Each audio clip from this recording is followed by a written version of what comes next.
நிறைவாழ்வை பெறவே தடையான உடைமைகள் பற்றிய ஆசைகளை நினைவாய் கண்முன் கொண்டு வரும் சோதனையான சாத்தானே, இயேசுவின் பெயரால் உன் சூழ்ச்சிகள் ஒழியும்.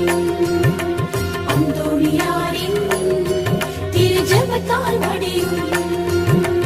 இயேசுவின் பெயரால் உன் சூழ்ச்சிகள் ஒழியும்.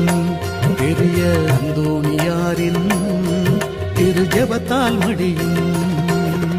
காயனா சேசுநாயகா, காயனா மனதூயகா, காய தூணிலே சாயகா, காய சாரீக நாயகா, சேசுநாயகா, சூசேநாயகா, சேசுநாயகா, சூசேநாயகா.